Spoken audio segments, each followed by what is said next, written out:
هوا ابری و من با چشمای تر، دوباره بدون تو میرم سفر. شبیه یه تصویر بی حس و حال، دوباره بدون تو میرم شمال. با من حسرت پرس تو اسکله، کنار تو با کمترین فاصله.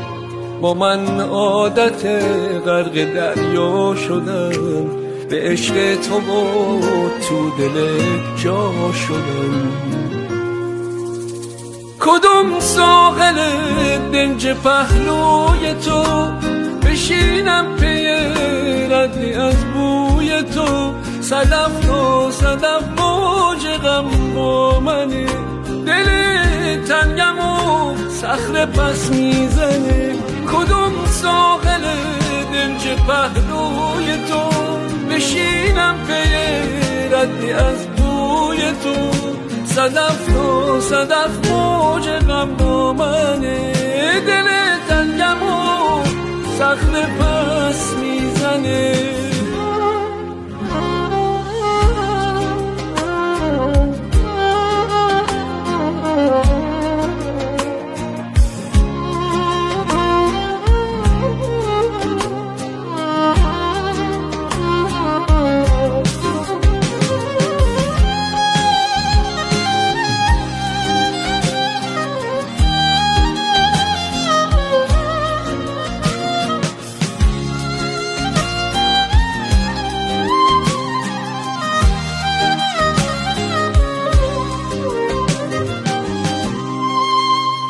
چه وقتی کجا قایق لحظه ها منو میبره تا رسیدن به ما. شمال و غروب و معمای تو، کدوم روز خوب تماشای تو.